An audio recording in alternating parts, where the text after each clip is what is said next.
guys always win. Even in the 80s. Megaforce.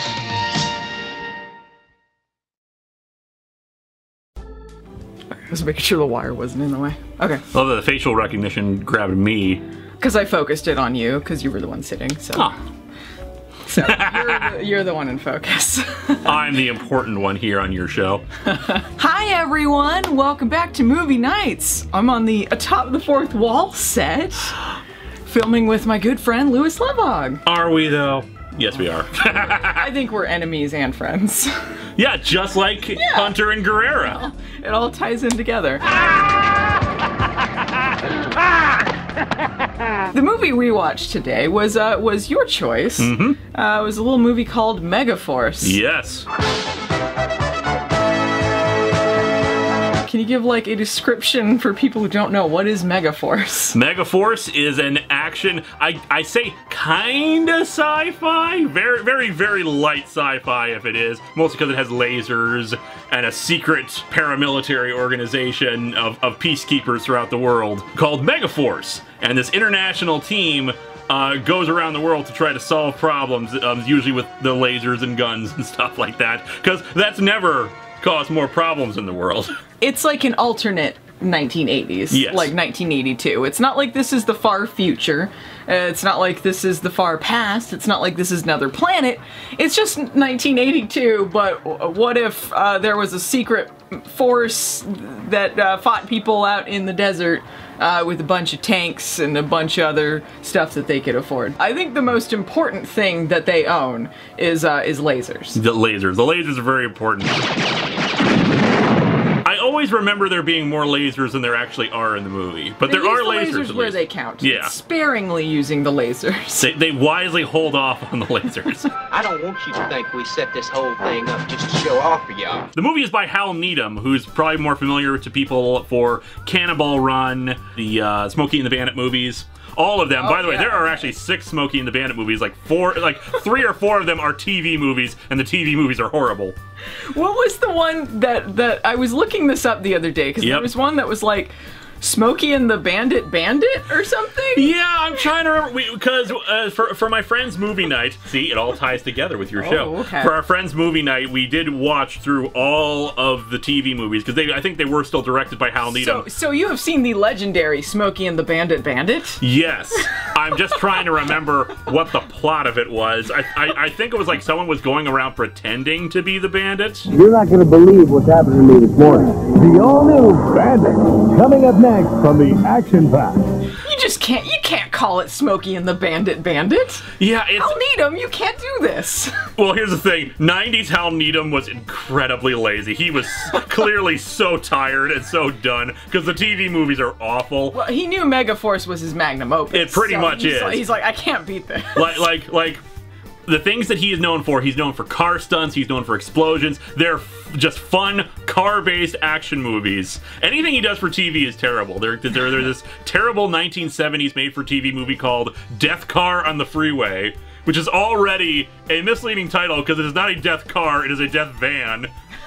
Oh no, it's ruined. And that one is a weird movie about this kind of social commentary about them women drivers are starting to be a thing, and one guy is really mad about it, and he goes on a killing spree. We never actually see the guy's face either, if I recall correctly. Was this always a thing with there was a theme in this movie as well. They had the woman, the bald chick from Star Trek, and she's like, I want to be part of this team, and they're like, sorry, you're not good enough. But like you were pointing out, it kind of comes off like, ew, cooties. Yeah, basically, Hunter's reasoning for why Persis Kambata cannot Hunter, be... by the way, the main character, Ace Hunter. Ace Hunter. Call me Hunter. Played by Barry Bostwick in this glorious blue 80s headband. and wears like a tight spandex beige jumpsuit throughout most of the movie. And he's always posing whenever he's in it.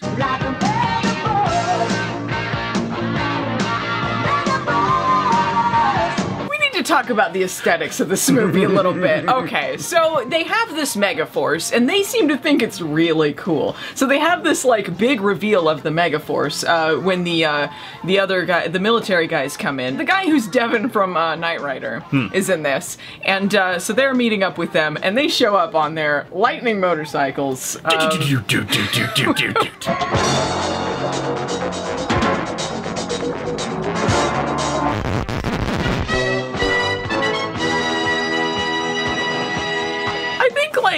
They thought this was really cool, and when you have your big reveal, you don't want your audience's reaction to be, "Aww." And that's how I was feeling. It's like, they put a bunch of cardboard on it, and then they're in not only these onesies that are in brown, they're spandex. So it's gotta be pretty gross through this whole thing. Especially because they're out in the desert during like all this movie. There's like one sequence where they're in the cool Megaforce headquarters, but the rest of the movie, all desert all the time. They had a warehouse, they had a desert, they had a blue screen. And that's pretty much what they had to work with. And we used our blue screen to the fullest by actually making it one of our sets. Yeah, they turned their, like, meeting room, the blue screen, just put some furniture in there, and they're like, it's a meeting room. Exactly. What?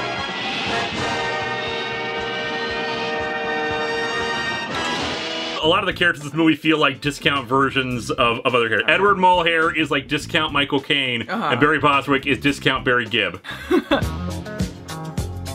Hi. Barry Bostwick, by the way, looks magnificent in this movie. He's got the blue headband, like you said, bleach blonde mullet. He's looking like an art teacher, or like things that Ace Hunter, aka Barry Bostwick, looks like in this. He looks like he recorded an easy listening album. He looks like he's sweating to the oldies. And no doubt he is, at the very least. Some happy little trees. That's what he seems like he should be doing. No, not that. Not full fro. Not full fro, but the feathering is quite impressive, considering this seems to be a world where there's not a lot of resources, but maybe they're going kind of Spartan because they are a military group of sorts. International group. It's people from all over the world, and you know what part of the world they're from because of the patches, and not anything else. Including I always forget his name, cowboy guy who was the main male character in Xanadu and from The Warriors. I first saw him on an episode of Babylon 5 where he played a cyborg assassin. But his deal is that everyone else has their countries that they're from on their as a patch, but of course with him he has to have the Confederate flag on there. Oh boy. Oh boy.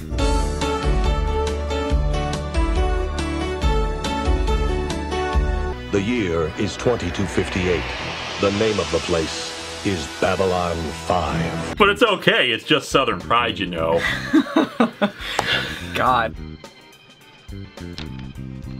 They explain that this group is like everyone from all over the world sends, like the leaders send their best guys. Yeah. And they're in this elite group and they tell them where to go, what to do, and they're trying to stop this guy, Guerrera, who is doing what again? I keep forgetting. He is I don't want to say warlord, but he is a mercenary, and they mention that he has helped topple several nations before. Like, he is a mercenary and one of the best on there, and they've tried to catch him, but each time they come close to catching him, he crosses the border, and and the regular militaries are like, damn, we can't cross the border to catch him. That's why when you got an international group, they got no jurisdiction. Exactly. But I was trying to figure out, like, who's the one designating their uniforms? Like, everything is like spandex onesies, even their dress uniforms. They got these navy blue things with these red flaps and these ascots that look like they just tucked a napkin in or something. They look extraordinarily cheap. It feels like the only reason they chose the spandex is because Hal Needham is in love with Barry Bostwick's ass.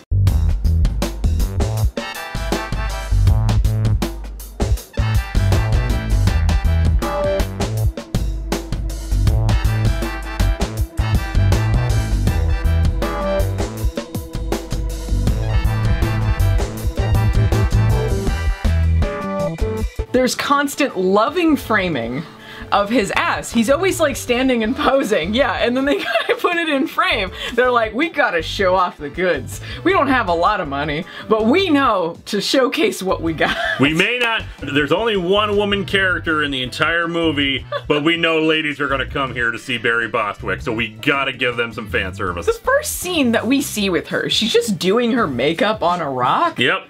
I would assume that both of them would be in like, you know, standard dress uniforms, even out in the middle of the desert, but she's in like this flowing dress. Yeah, the heavy 80s makeup and like very girly girl, like she's very concerned with her appearance. I think it was just meant for the audience to try to trick them into thinking, oh, she's not actually important, she's not military. Except there was a scene before then, I think, of her in a military uniform before we saw her in the dress. Yeah, I don't know.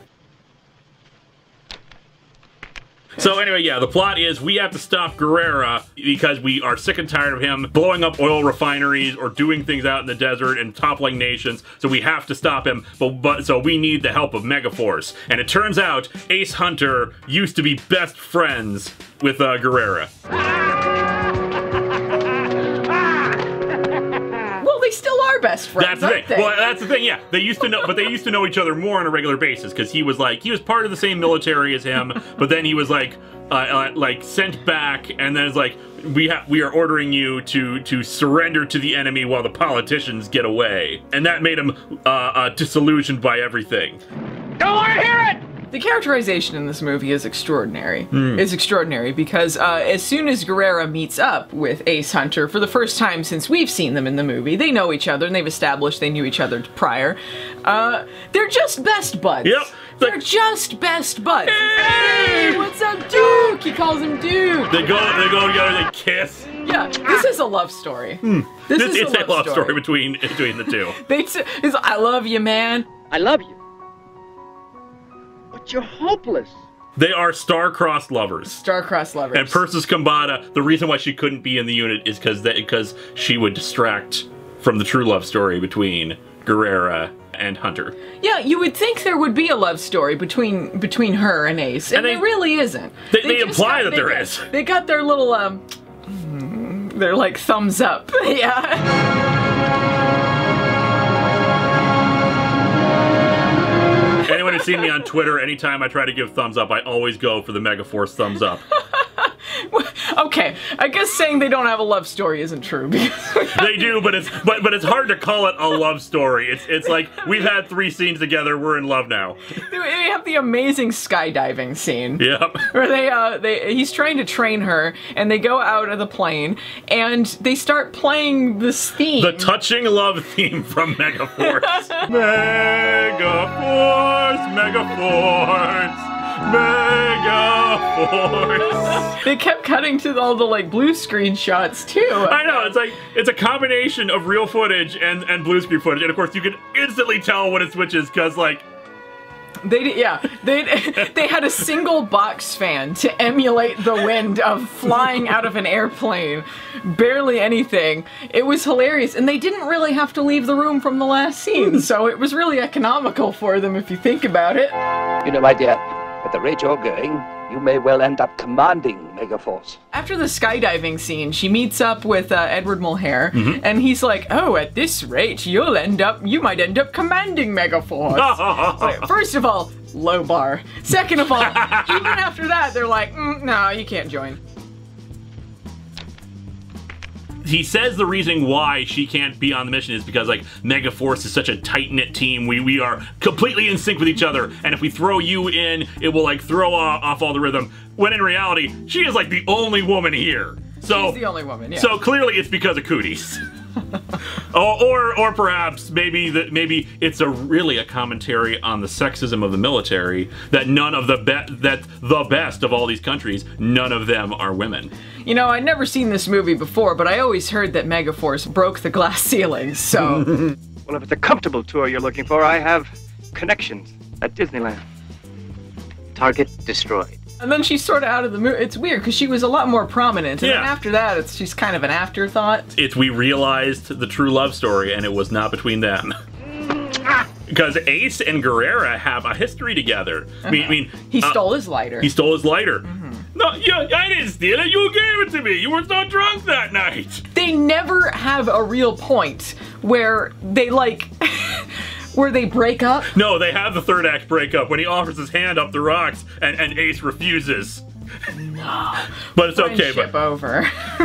Friendship with Guerrera ended. Turn down for what? I love how friendly they are with each other. It's such a different sort of dynamic you would see from these kind of movies where Guerrero would probably be like, you know, some humorless, emotionless kind of killing machine, and Ace is our brave hero. Instead, it's like, dude, it's so good to see you, man. Hey, what up, buddy? You captured him. Good show. No, he just flew in for a light. I like that Guerrera cheats at chess. Yep. He cheats with that one guy who ends up in, they're like, you know, Megaforce is kind of looking ridiculous. We need like an equally ridiculous vehicle for the bad guys. So they put him in like a little sidecar. This little World War II era motorcycle. with like the sidecar. Oh, and Megaforce also has holographic technology. Oh yeah. They have, they're using the holograms in the big blue screen room. And one button is for the maps. And the other button is for cartoons. Yep.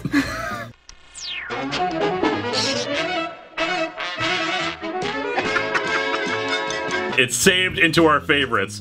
You know, detailed plan on how to catch Guerrera, funny cartoon pig. I think it was a pig. It was a cartoon pig, and I think you guys were saying it was Ralph Bakshi. I don't know if Vigo was joking about that being Ralph Bakshi. It could very well have been Ralph Bakshi for all I know. Maybe that's where all the budget went. Oh man, all the budget went into the pyrotechnics. Yes. They were saving it, and I kind of figured this is where it was going, because there's a lot of movies like this from the 80s where it's like, they got a patch of desert they're gonna be filming in with some tanks and stuff, and they're gonna save all their money for all the explosions you could possibly need at the end, and that's exactly what we got. We got all the explosions.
When this started, the pacing of this movie is 1982. That's the pacing, and like for like a good half of it, it's just exposition, and it was a little bit tiring for me. I knew it wouldn't always be exposition, but it was a lot until they started getting into the climax at the end, and then they started doing more of the pyrotechnics, and it started the pacing got a little bit better after that.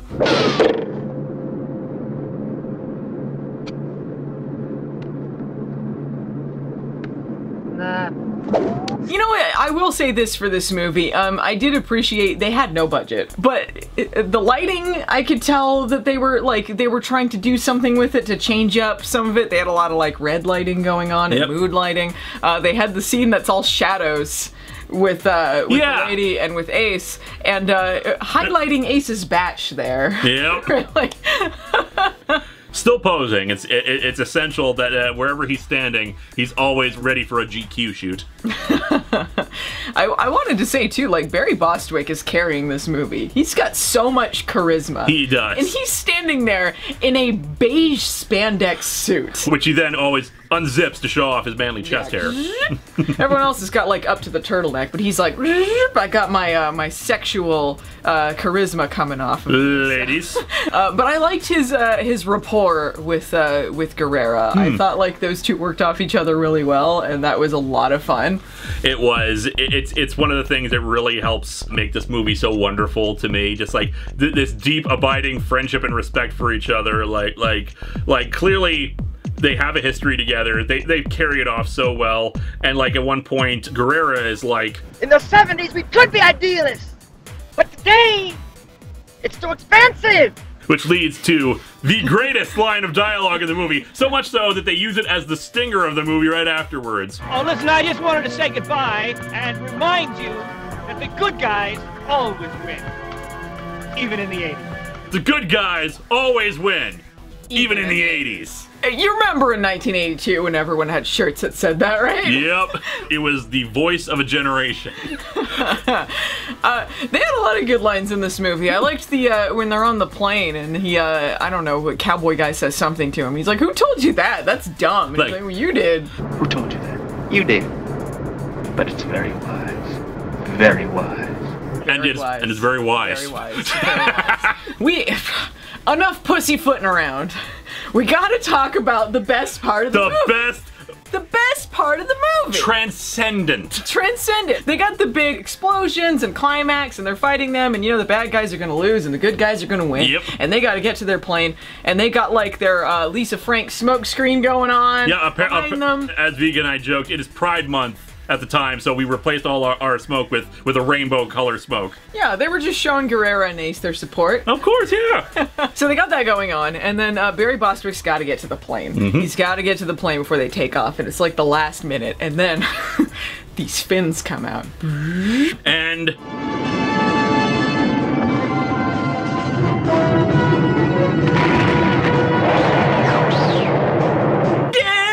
flies into the air. Shadow of the wheel off the ground.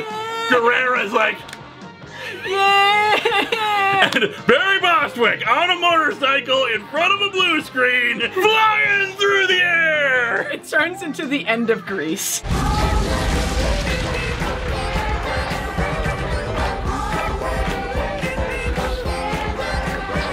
Just flies nonsensically into the air, and he holds there forever. They keep cutting to it and then everyone like, yeah, and he's like, yeah, like all of them know just how cool this is. We get like maybe one side shot of it, and it's not like oh, maybe it's like a rocket booster just for one big leap in the air. No, this thing is flying. It flips upside down. Yeah, he's gonna do the little whirly bird there. And like, all right. Suspension of disbelief broken. You have no magic in your heart, Allison. You can't do that. I bought that he was flying. Nah, this doesn't pass my smell test. You will believe a man can fly. I love the shot when he's coming onto the plane too, and they have Barry Bostwick kind of like suspended in front of the blue screen. There's no wind. There's no nothing. He's just hanging there, and they're like, yeah. As he's like, no momentum, just hovering in the air nonsensically. So good. That was the moment. That was when I got it. And then he jumps off motorcycle.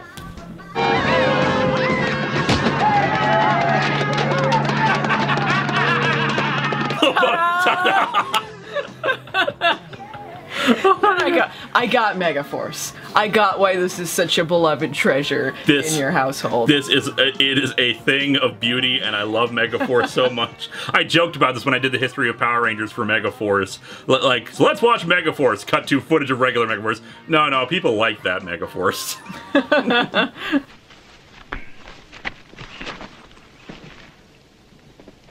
Bloody barbarian. Do you have any other things that you wanted to cover in Megaforce that perhaps we did not give the proper attention to? It is a bit of a slow build at the beginning if you're expecting like non-stop action or anything like that. There's like long stretches of dialogue and exposition. It can drag for a while, but I'd say that Megaforce is actually a pretty breezy movie. Like no more than like hour 20 minutes, I think. I don't know about the actual runtime. It was slow, but it still felt like it was not that long.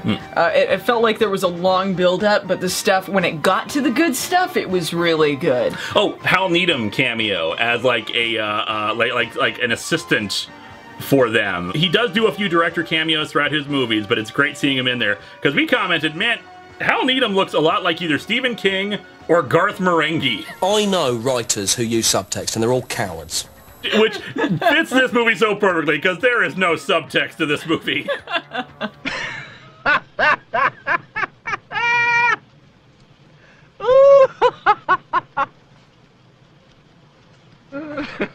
I enjoyed myself watching this. It was a long time to get to the good stuff, but I did enjoy the good stuff. So I would say that this was something I would recommend, maybe not as a first-time bad movie, but if you enjoy So Bad It's Good movies, I think that it was an enjoyable time.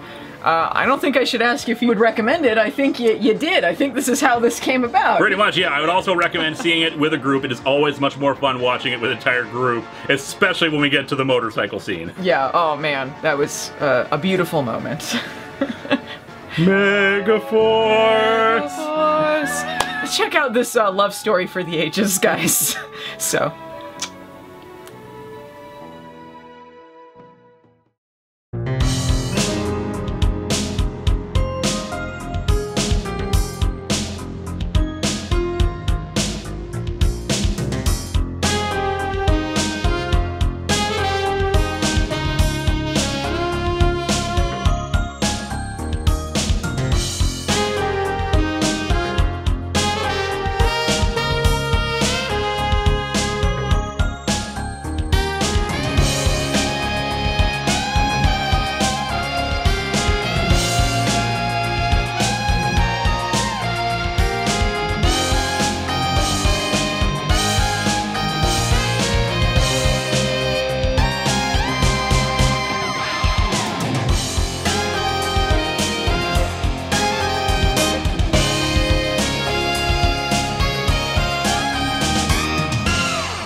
The good guys always win, even in the 80s.